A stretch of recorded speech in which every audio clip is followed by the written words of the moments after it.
The train screeched to a halt in the middle of Texas on a blistering May morning in 1943.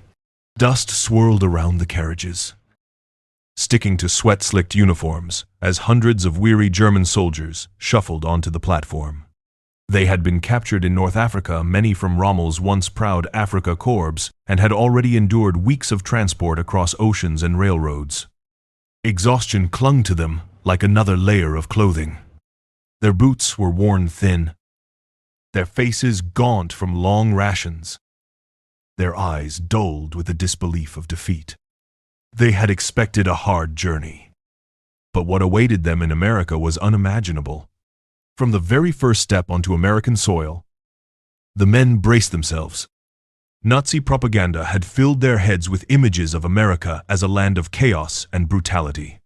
They had been told that capture meant starvation, torture, perhaps even execution. The United States, they were assured, was a degenerate society of mongrels, incapable of honor or discipline. And yet, the guards who surrounded them now seemed almost casual. Uniforms were crisp but worn without menace. Rifles were slung over shoulders, not aimed at heads. Some guards even chewed gum, an insolent little habit that seemed absurd in the eyes of men who had been drilled into rigid military obedience. As the Germans were marched from the platform toward waiting trucks, the heat bore down like a hammer. The Texas sun was merciless. So different from the skies of Europe or the deserts of Tunisia, it shimmered on the horizon, turning the landscape into a haze of yellow and brown. Sweat trickled down necks and soaked the collars of gray uniforms. For men who had faced the scorching desert of North Africa, it was a familiar misery, but somehow worse in its unfamiliarity. They passed fields of corn and wheat, already green and thriving in the late spring air. American farms stretched endlessly toward the horizon, dotted with barns, silos, and neat wooden fences. The prisoners exchanged glances, trying to conceal their astonishment. Even in wartime, even with resources diverted to the front, the abundance of America was impossible to ignore. One whispered, "Look at the fields untouched by bombs." Another muttered bitterly, "Back home, our families stand in lines for bread." The trucks jolted down dirt roads until finally the camp came into view. Rows of low wooden barracks sat neatly inside barbed wire fences. Guard towers stood at the corners, manned by soldiers with binoculars and rifles. The prisoners stiffened, bracing for harsh discipline. They had imagined camps like the ones they had seen in occupied Europe, where captives were treated like vermin. Instead, what they found unsettled them. The barracks were plain but solid. The roofs were intact, the walls freshly painted. Inside, rows of bunks stood with mattresses stuffed full. Clean sheets folded at the foot of each bed. There were windows that actually opened, letting in fresh air. The men ran their hands across the bunks, half expecting splinters, half expecting fleas. But the wood was smooth, the bedding without lice. Then came the true shock. In a room at the end of the barracks stood porcelain fixtures gleaming under electric light. The Germans froze, eyes widening. Flush toilets. At first, they thought it a joke, a trick to humiliate them, but the guards simply gestured for them to use the facilities, as though it were the most ordinary thing in the world. Cautiously, one prisoner pulled a handle. With a roar, water swirled and disappeared into the drain. He staggered back as though he had triggered a hidden weapon.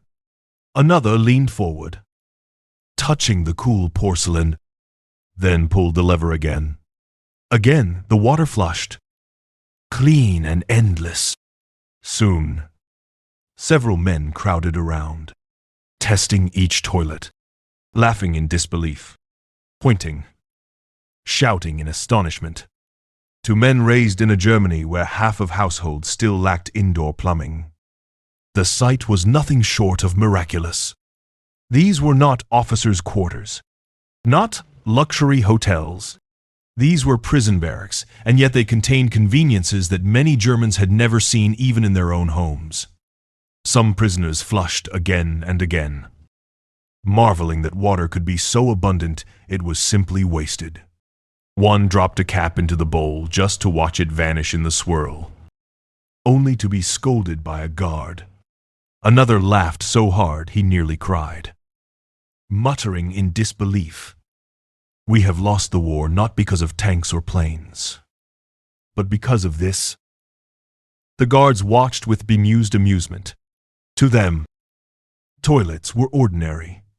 To the Germans, they were symbols of a world that shattered everything they had been taught. The moment crystallized the first great shock of captivity defeat did not mean chains and cruelty.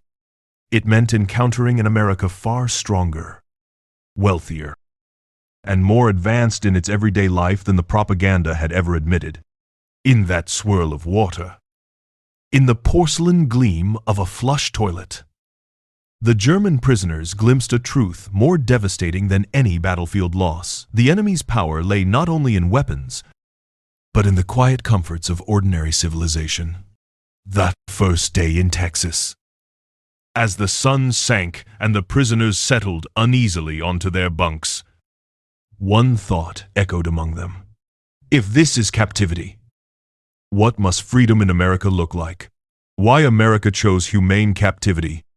By the summer of 1943, the United States was not just fighting a war abroad, it was hosting one at home, across the plains of Texas, the fields of Iowa, the pine forests of Louisiana, and even the deserts of Arizona. Barbed wire enclosures sprang up seemingly overnight. These were not camps for American soldiers, nor for civilians, but for an unexpected influx of enemies, German and Italian prisoners of war. By the end of World War II, more than 425,000 Axis POWs would be scattered across 500 camps in nearly every state. Texas alone housed nearly 80,000 men, making it the epicenter of America's vast experiment in wartime captivity. These numbers were staggering. Never before had the U.S. now held so many foreign soldiers on its soil. And the question was immediate: how should America treat them? The Geneva Convention as blueprint. The answer, in part, lay in the 1929 Geneva Convention on the Treatment of Prisoners of War, a treaty that the United States had ratified, but that Germany had only partially honored and Japan had ignored entirely. The convention required humane treatment, adequate food, shelter, medical care, and protection from violence. The U.S. military command was determined to follow it to the letter. This decision was not purely moral. It was also strategic. American leaders understood that how they treated German prisoners could directly affect how American POWs were treated in return. Thousands of American soldiers were already in German hands, captured in North Africa or during bombing raids over Europe. Washington hoped that by scrupulously adhering to the Geneva rules, Germany might be pressured through reciprocity or international observation to extend at least some measure of decency to U.S. captives. Economics of captivity. There was another practical reason for humane treatment labor. By 1943, with millions of American men overseas, farms and factories at home faced crippling shortages. Entire fields risked rotting unharvested. The government quickly recognized that POWs could be put to work under Geneva Convention rules, which allowed non-combat labor. Thus, prisoners became an invisible workforce in the American war effort. They harvested wheat in Kansas, chopped lumber in Oregon, built roads in Texas, and picked cotton in Mississippi. Farmers at first resisted, wary of trusting Nazis in their fields. But soon, many admitted that the labor saved their crops. Some even developed grudging respect for the discipline and efficiency of the German workers. The irony was, sharp men who had once marched under Hitler's banners now kept the American food supply running. And in exchange, they received wages paid not directly, but credited to accounts they could spend at camp canteens on cigarettes, snacks, and writing supplies. The system reinforced order. Well-fed, occupied prisoners were far less likely to rebel. Contrast with Axis treatment of POWs. To fully grasp the shock of the German POW experience in America, one must place it against the backdrop of Axis treatment of prisoners. In German hands, Western Allied prisoners, British and American, were usually kept alive, but often under harsh conditions. Food was scarce, winters were brutal, and forced marches pushed men to exhaustion. Yet the treatment of Soviet POWs was catastrophic. Over 3 million Soviet soldiers died in German captivity, starved, shot, or worked to death. In Japanese hands, the brutality was legendary. The Bataan Death March in the Philippines left thousands dead. Survivors were crammed into camps where disease, starvation, and beatings claimed countless lives. Japanese military culture, rooted in a code that saw surrender as dishonorable, meant captives were treated as subhuman. Against this grim backdrop, American camps stood as an anomaly. POWs in the U.S. often ate more than civilians in wartime Germany. They received medical care, were allowed to organize orchestras and theater groups, and even published camp newspapers. By comparison, the experience was not just survivable, it was bewilderingly humane. A calculated kindness. But it would be naive to see this purely as generosity. Humane treatment was, in part, a weapon of soft power. America wanted these men to carry memories home, memories that would quietly undermine Nazi propaganda. If soldiers returned to Germany speaking of fair treatment, abundant food, and unexpected comforts, the myth of America as a brutal, collapsing society would wither. Even within the camps, psychological tactics were at work. The army deliberately exposed prisoners to American culture movies, music, newspapers. Officers selected certain POWs for re-education programs, teaching democratic values under the guise of language lessons. The goal was subtle but clear, not to convert every prisoner, but to plant seeds of doubt. For many, the first seed was not a lecture, but a flush toilet, the unintended symbol. The latrines in Texas camps, with their porcelain fixtures and endless water supply, became legendary among the prisoners. Letters home censored but still revealing hinted at the marvels of American captivity. "We are treated better here than at home," one wrote. Another confessed that he had seen technology he did not believe existed. The toilets were not planned as propaganda, but they worked like it. They symbolized abundance, modernity, and dignity. Every flush was a quiet contradiction of Nazi lies, setting the stage. Thus, when German soldiers first entered their camps in America, the shock was not simply at being prisoners. It was at discovering a society whose ordinary standard of living was higher than anything they had imagined. This was not weakness. It was strength, the kind of strength that could win wars without firing a shot. The stage was set for a strange drama. Men who had fought fiercely against America would now spend months, even years, living within it, slowly realizing that their enemy's greatest weapon was not the Sherman tank or the B-17 bomber, but the quiet normalcy of modern comfort. The first encounter with American modernity. By their second day in Texas, the German prisoners had begun to recover from the days of transport. Their eyes, sharper now, studied every detail of the camp. They noticed how the barbed wire was taut and well maintained, how the watchtowers stood firm, and how the guards patrolled with professional ease but without cruelty.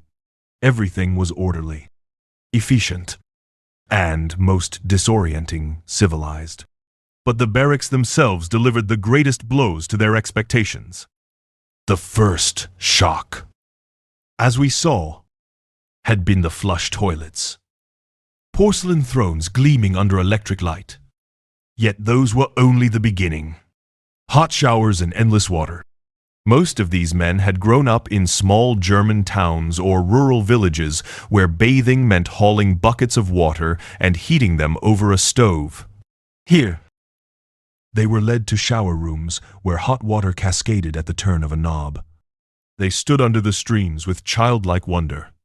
Some lingered far longer than allowed, unable to believe the water would not run out. Others laughed, shouting in delight as steam rose around them. One prisoner later recalled in a memoir, "I felt cleaner than I had in years. It was as though the war itself washed off me." The guards, impatient but not unkind, eventually herded them out. Yet the impression lingered in America. Even prisoners could bathe with ease. Beds with mattresses and sheets.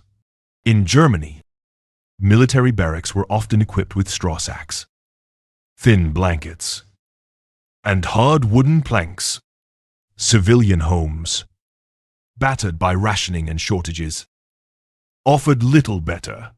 Here, the POWs found bunks with spring frames, mattresses stuffed with cotton, sheets folded neatly, and wool blankets that smelled faintly of detergent. Some prisoners pressed their faces into the sheets, inhaling the clean scent as though it were perfume.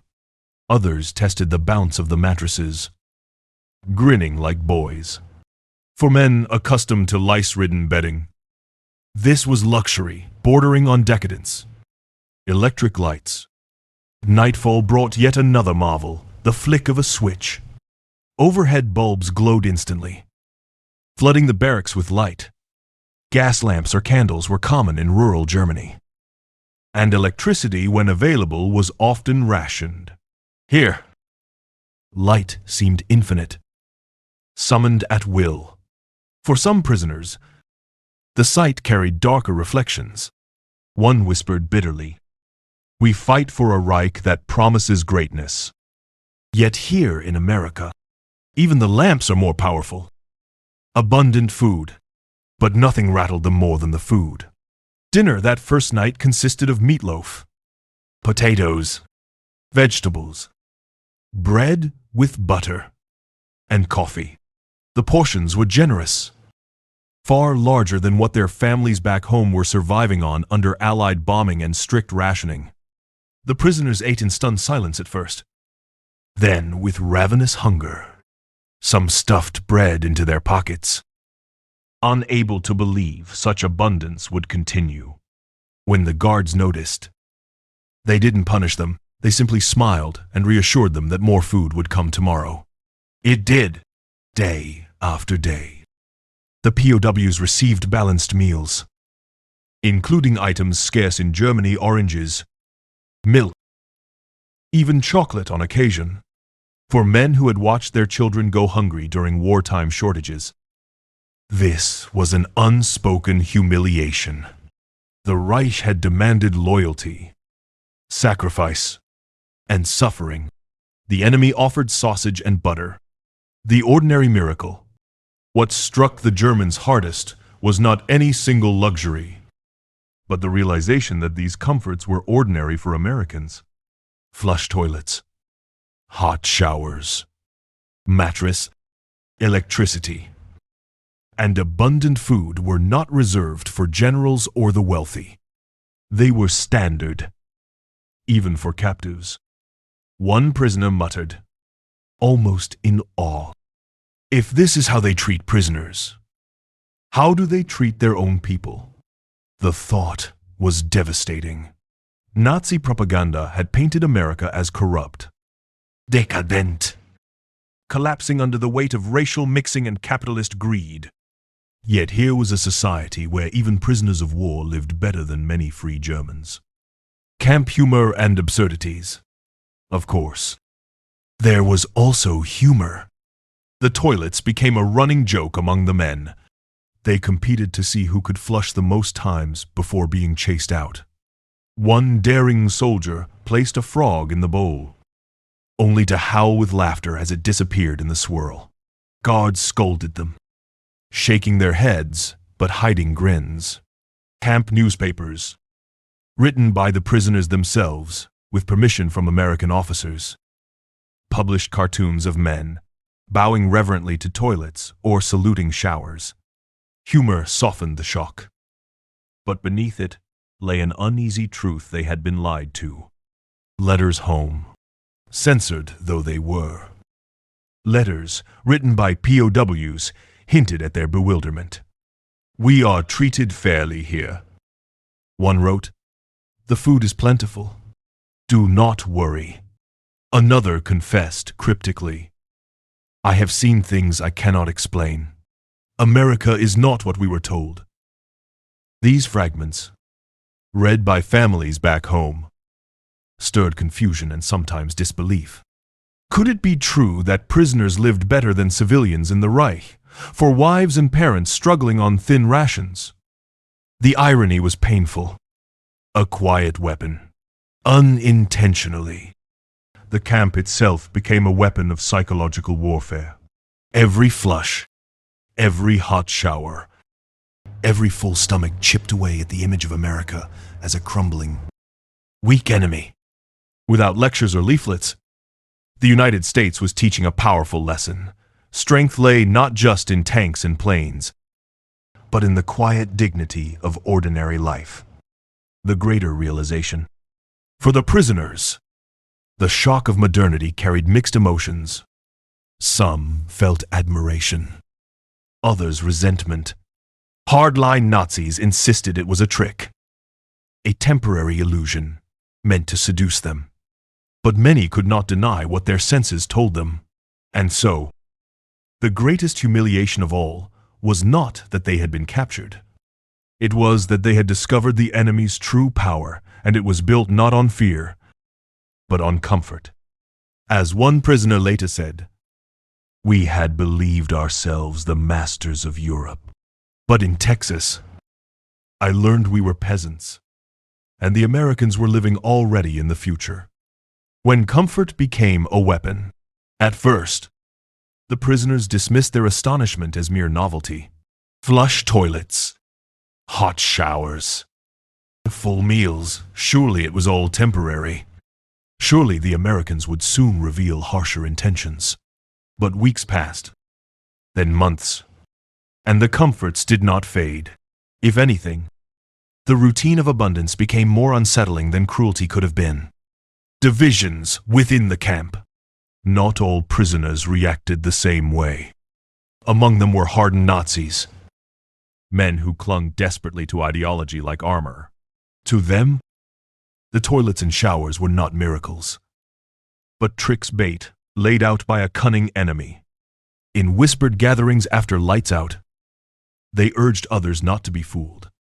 They painted swastikas in hidden corners of the barracks, hummed forbidden patriotic songs, and scolded comrades who laughed too freely with guards. "They want to make us soft," one muttered. "They want us to forget who we are." But not everyone agreed. Younger soldiers, especially those from rural villages, struggled to reconcile propaganda with lived experience. How could America be decadent and weak when even its prisoners ate better than German civilians? The camp became divided, hardliners preaching loyalty to the Reich, moderates quietly questioning, and many caught in the middle, torn between ideology and evidence. American guards and their strategy. The Americans noticed. Guards reported in diaries that comfort did more to bend the Germans than threats ever could. "We beat them in battle," one guard wrote, "but hot water is what breaks them." Interestingly, This was not an intentional plan of psychological warfare. The U.S. military had simply built the camps to comply with the Geneva Convention and to reflect American military standards of cleanliness and order. Yet these very standards carried a subversive power. Without lectures or propaganda leaflets, the United States was broadcasting its values, dignity, abundance, and modernity, even to its enemies. The power of small luxuries. Over time, small luxuries took on symbolic weight. A cigarette offered by a guard, a bar of soap from the canteen, a chocolate bar bought with camp wages. Each felt like proof that America was not the wasteland Nazi propaganda had described. The contrast deepened when news arrived from home. Letters described ration cards shrinking each month, air raids flattening cities, children going hungry in Hamburg or Munich. For many prisoners, the guilt was unbearable. They lived with more food and warmth behind barbed wire in Texas than their own families did in Germany. One soldier from Saxony admitted quietly to his bunkmate, "I dread going home. What awaits me there, ruins and hunger. Here, I am at least clean and fed." Psychological warfare by accident. Historians later called this the most effective unintentional psychological campaign of the war. America had not needed to lecture these men about democracy, capitalism, or freedom. The evidence of modern toilets, showers, and steady meals spoke louder than pamphlets ever could. The Germans had expected bayonets and snarling dogs. They found, instead, ordinary comforts that revealed a society stronger than they had imagined. One prisoner summarized the realization bluntly: America fights with plumbing, and plumbing wins. Humor and resistance. Of course, humor softened the tension. Prisoners joked that toilets were the secret weapon of Roosevelt, or that soap bars carried more power than bombs. Some even nicknamed the barracks the Hotel Texas. But beneath the laughter was unease. Hardliners accused others of going soft, as of betraying the fatherland in spirit, if not in deed. A Bavarian corporal snapped at his comrades. "Do you not see they are fattening us like pigs before the slaughter?" And yet, each evening when the lights clicked on, each morning when breakfast trays clattered with eggs and bacon, that suspicion grew harder to maintain. Comparisons across the front. What made the contrast sharper still was knowledge of how POWs were treated elsewhere. Rumors spread about German camps in the East, brutal Soviet gulags, where hunger, cold, and disease killed thousands. Others whispered of Allied soldiers in German custody, living on watery soup and black bread, suffering beatings from guards. The Germans in Texas began to grasp the irony. The enemies of democracy, lived with more dignity in American captivity than many of their comrades did as masters in German-run camps. A war of contradictions. In the end, the flush toilets and hot showers became far more than plumbing. They were contradictions made real. The Reich demanded sacrifice, yet left civilians in filth and hunger. America fought a global war, yet gave dignity even to its captives. One side glorified ideology, while neglecting daily life. The other side, without speeches, revealed that civilization's true strength might lie in ordinary comforts. And so, without firing a shot, the Americans had begun to win the war inside the minds of their prisoners. The quiet seed of change. Not every man admitted it aloud. Many still saluted the Führer in private, cursed the Allies in letters, and dreamed of returning to their homeland with honor. But the seed was planted. For some, it grew into disillusionment. For others, it became admiration. For most, it was simply confusion. a gnawing sense that the world they had believed in was crumbling not just on the battlefields of Europe, but in the quiet swirl of water inside a Texas toilet bowl. Letters, news, and the war outside the wire. Life inside the Texas camp settled into a rhythm. But the outside world never fully disappeared. It seeped in through letters, Red Cross reports, newspapers, and rumors carried across the ocean. For the German prisoners, these glimpses of the war outside the barbed wire were both a lifeline and a torment. Letters from home. Each man waited desperately for mail. When the camp clerks announced that letters had arrived, prisoners lined up in tense silence, hands trembling as they received envelopes. Some tore them open immediately, others slipped them carefully into pockets, unwilling to share their emotions under watchful eyes. The contents were often grim. Wives described ration lines stretching for blocks, children growing thinner each month, or nights huddled in basements as bombs thundered overhead. In Hamburg, Cologne, Dresden, Essen, entire districts were nothing but rubble. One prisoner read a letter where his wife described walking miles to fetch a single bucket of water after air raids destroyed the local pump. That night, he stood in the camp washroom, staring at the faucet, twisting it over and over, watching the endless flow. He wept silently, ashamed that as a prisoner, he had access to luxuries denied to his family. Censorship added another layer of cruelty. Letters were often cut, words blacked out by Allied censors.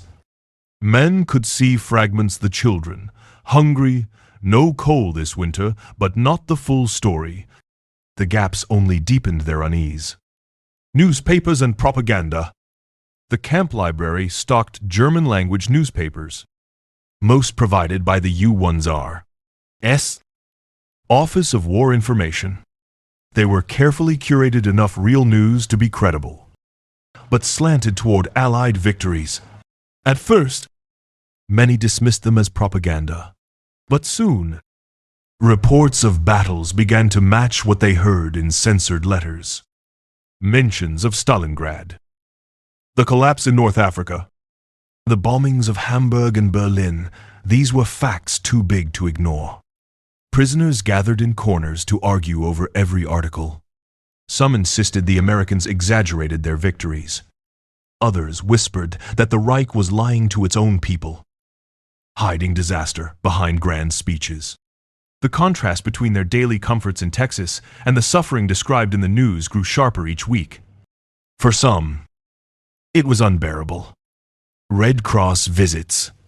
Occasionally, representatives of the International Committee of the Red Cross toured the camps. The Germans watched closely, hoping for validation of their complaints or assurance that their families back home were alive.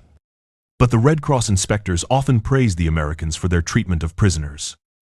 They confirmed that food, medical care, and living standards here exceeded international requirements. Prisoners should have felt reassured, but instead, many felt ashamed. If even neutral observers declared that their enemy treated them well, what did that say about the Reich's promises of superiority? Rumors of the Eastern Front. Beyond official news, there were rumors, dark, persistent whispers about what was happening in the East. Some prisoners heard stories of German soldiers captured by the Soviets, crammed into freezing cattle cars, starved, or worked to death in Siberian camps. These stories were unconfirmed, but they struck a nerve. The Germans in Texas realized they had escaped not only death in North Africa, but a far worse captivity. The comparison to Soviet camps, whether exaggerated or not, made their own treatment seem almost merciful. One soldier muttered bitterly, "The Fuhrer would let us rot in Siberia. Yet here, the Americans give us soap and sausages." The irony was not lost on anyone. Contradictions made clear. The daily rhythm of the camp only magnified these contradictions. After breakfast, eggs, bacon, Potatoes. The men read letters describing families back home, surviving on turnip soup after hot showers. They heard of friends fighting lice in bomb shelters after lights flicked on with a switch. They imagined their cities plunged into blackout darkness. Every ordinary convenience became a reminder of disparity. The Reich demanded sacrifice for a glorious future. America seemed already to be living in that future, effortlessly. Even in wartime. Conversations in the barracks. At night, barracks buzzed with debate. Some men clung fiercely to loyalty, insisting that letters exaggerated hardships, that Allied propaganda twisted the truth. Others grew silent, unwilling to argue against what their senses told them. A school teacher from Bavaria once whispered to his bunkmate, "They told us America was a land of gangsters and Negroes. A nation without culture. But look around us.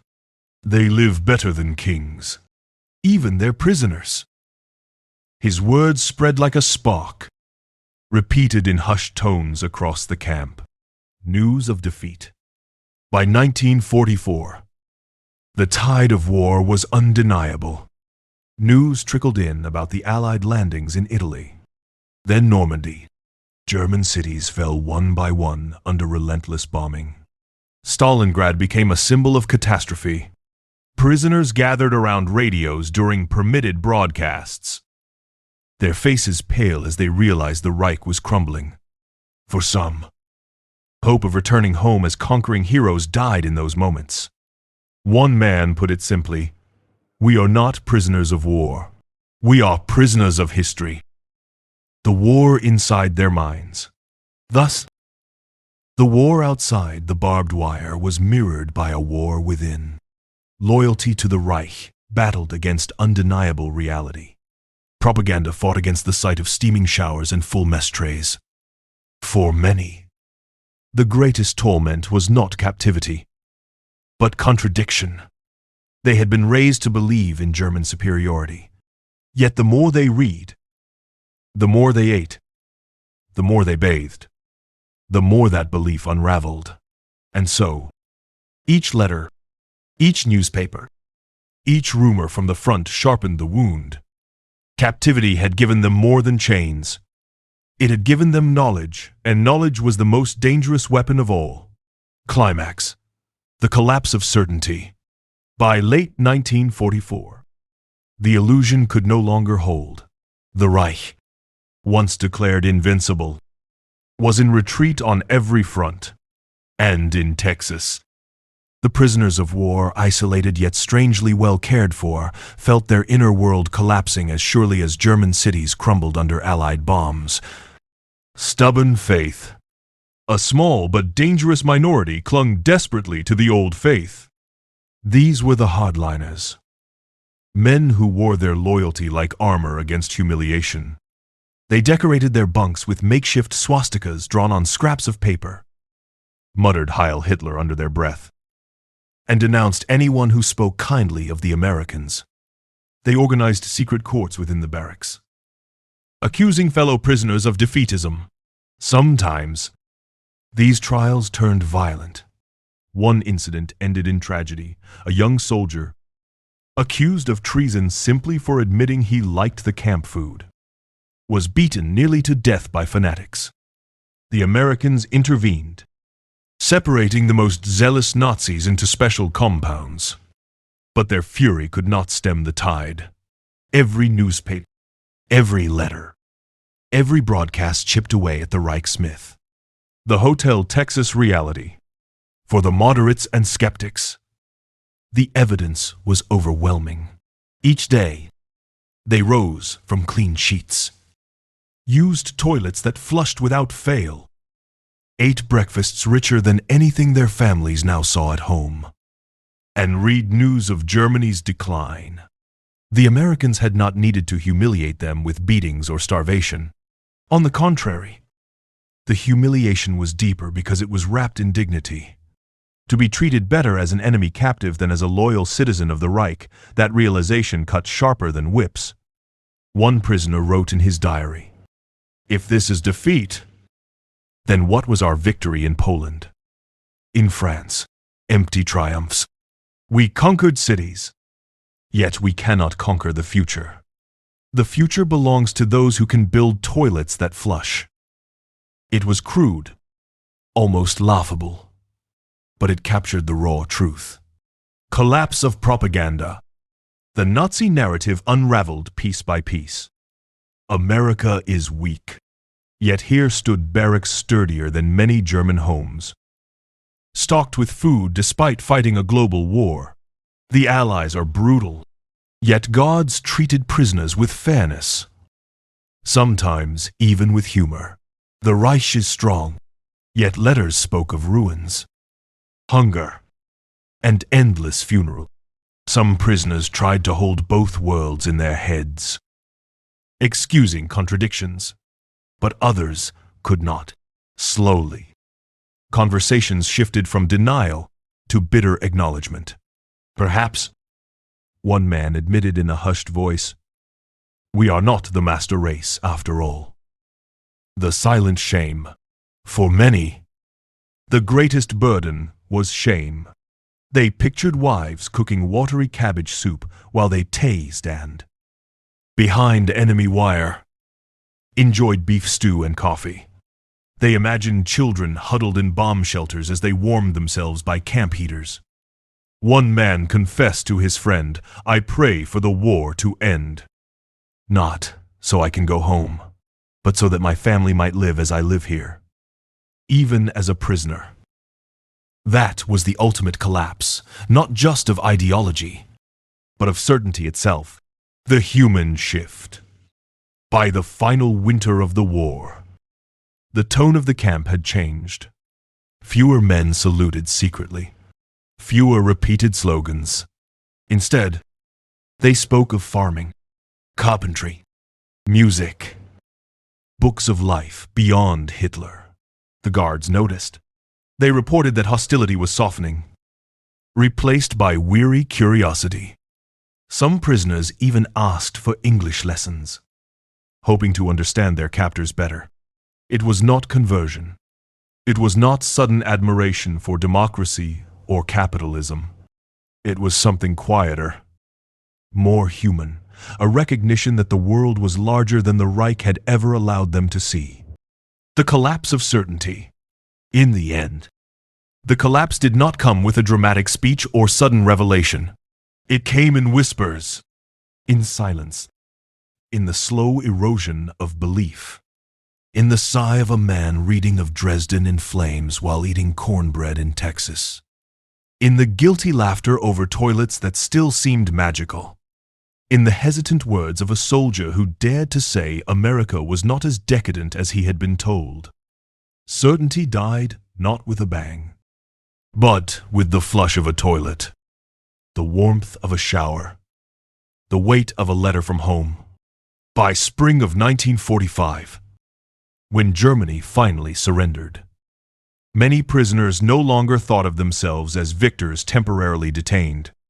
They were men unmoored, their certainties shattered, their futures uncertain, and though they did not yet know it, the lessons learned behind barbed wire in Texas, the strange power of comfort, dignity, and ordinary abundance would shape the rest of their lives long after the war was over.